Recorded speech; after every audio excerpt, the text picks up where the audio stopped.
May nag-request na naman sa atin na pwede raw ba natin subukan yung K35DA sa lata ng Coke and Can. Hindi naman ako mapag-inom ng Coke.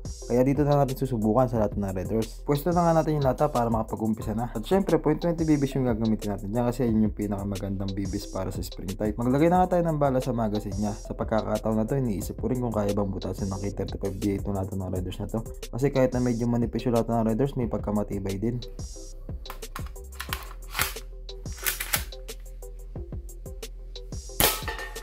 Sa unang tira, tumaugma yung lata natin pero hindi tumagos. Ayun yung naging resulta niya, umuka lang siya na medyo may kalaliman. Pero hindi kinaya tumagos ng unang tira natin. Second shot.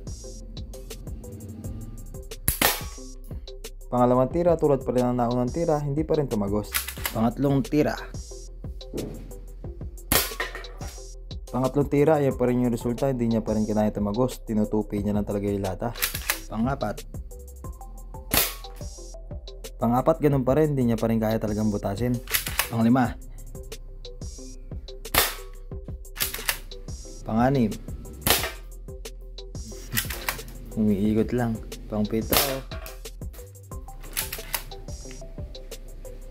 Pangwalo.